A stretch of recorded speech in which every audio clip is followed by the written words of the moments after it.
This is a brief overview meant to support you should you want to establish commenting groups using the digital portfolios in any of your classes. The first step is to make sure that you have provocations and guidelines in place. One of the most important elements to a successful digital portfolio experience is to offer a range of choice. So often what I will do is I will set up a menu like this one meant to give students a lot of choice when developing a post. The next step is to make sure that each student is accountable for the comments that they leave. I will use this Google Doc with a table to make sure that I'm tracking the comments so that students can see all of the conversations that they are starting over the course of the year. Now, to point a student towards a post and to ask them to leave a comment sounds easy, but I have found that if you will group students and then if you will give them either some sentence starters or some commenting protocols, you will find yourself with better comments.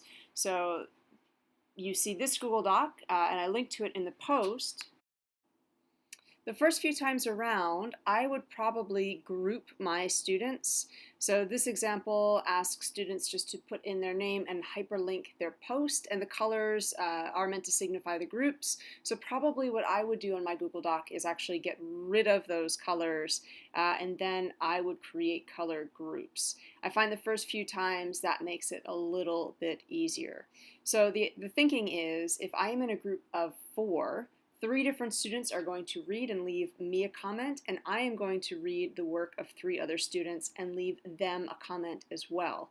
This is why I think it's really important to have thought out commenting prompts or protocols or sentence starters so that students can differentiate or they can diversify the types of thinking that they do around different types of posts. I think, again, it just extends their thinking and gives them some choice. Of course, you can create your own commenting protocols, or feel free to just check out the links in the post. So sometimes I'll just give out these slides and I'll tell students pick one of the slides, or I might use this ooh, oh yeah, blah protocol, or I might use this protocol where I'm trying to introduce a little bit of TOK terminology. Or I might point my students towards my intellectual humility protocol, where they would select one of these commenting prompts to guide their response to the student work. Again, depending on the length of the prompt, depending on the amount of time that you're investing in class, that should help guide the types of commenting prompts that you use.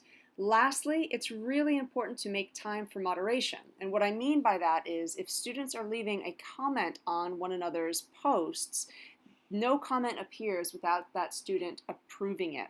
So usually what I will do is I'll take just about 5 to 10 minutes to let students moderate. That way that the comments actually show up on the post.